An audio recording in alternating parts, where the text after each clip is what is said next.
بسم اللہ الرحمن الرحیم نحمدہ ونصلی علی رسولہ الکریم۔ جمعیت علماء اسلام نے ہمیشہ فلسطین اور فلسطینیوں کے موقف کو صحیح سمجھا ہے اور تسلسل کے ساتھ فلسطینیوں کے موقف کے ساتھ شانہ بشانہ کھڑی رہی ہے۔ آج بھی ہم اس بات کا اعادہ کرنا چاہتے ہیں کہ ہم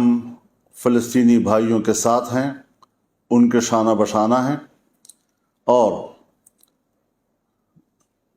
ایک روز قبل فلسطینی مجاہدین نے اسرائیل پر جو حملہ کیا ہے، یہ حملہ بہت تاریخی کامیابی ہے۔ میں اس کو ایک تاریخی معرکہ سے تعبیر کرتا ہوں۔ جن علاقوں پر انہوں نے قبضہ کیا ہے یہ ان کے اپنے علاقے ہیں اور اپنے علاقے انہوں نے واپس لیے ہیں۔ اس حوالے سے میں فلسطین کے عوام کو اور فلسطین کے مجاہدین کو مبارکباد پیش کرتا ہوں۔ دنیا نے یہ سمجھ رکھا تھا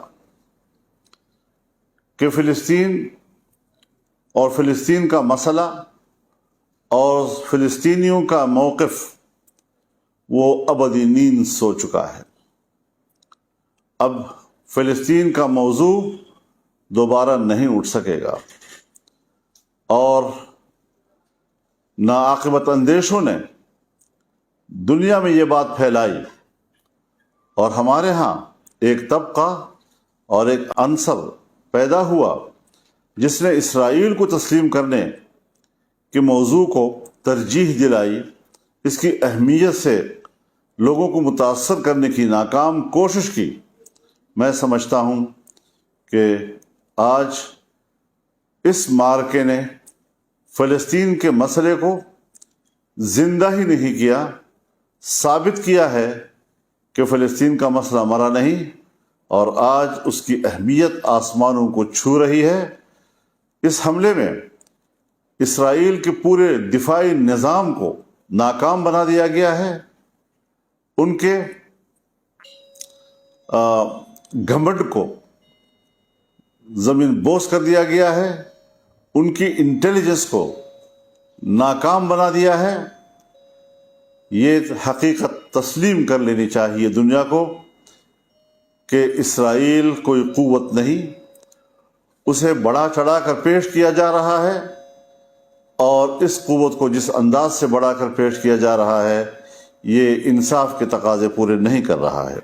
میں ساتھ ہی یہ بات بھی اپنے فلسطینی بھائیوں سے اور مجاہدین سے کہوں گا کہ وہ انسانی حقوق کا احترام کریں، اسے تحفظ دیں، اس کا لحاظ رکھیں، بچوں، عورتوں اور عام شہریوں کو گزند نہ پہنچائیں، ان کی زندگیاں تلف نہ کریں، اور دنیا کو بتائیں کہ اسرائیل اور صہیونی جنہوں نے فلسطینیوں کی نسل کشی کی، ان کے بچوں کو قتل کیا، ماؤں کے سامنے قتل کیا، والدین کے سامنے قتل کیا، اور کوئی احترام آدمیت انہوں نے نہیں دکھائی، آج ہمیں اس کے بدلے میں یہ ثابت کرنا چاہیے کہ اسلام اور مسلمان کس طرح انسانی حقوق کا تحفظ کرتا ہے۔ اس حوالے سے ہم ضرور فلسطینیوں سے یہ اپیل کریں گے کہ وہ ان انسانی حقوق کے تحفظ میں بھرپور کردار ادا کریں۔ میں یہ بھی کہنا چاہتا ہوں کہ اقوام متحدہ بھی اپنا فرض پورا کرے، 1967 کی قراردادوں پر عمل درآمد کرائے، بیت المقدس کو مسلمانوں کے حوالے کرے، اور اس کو فلسطین کا دارالخلافہ تسلیم کرے۔ ہم اس حوالے سے جو بھی اپنا موقف رکھتے ہیں، اس حوالے سے ہم ایک OIC کا بھرپور اور فوری اجلاس بلانے کا مطالبہ کرتے ہیں۔ اس میں ہمارے دوست ملک، انتہائی قابل احترام سرزمین سعودی عرب سے بھی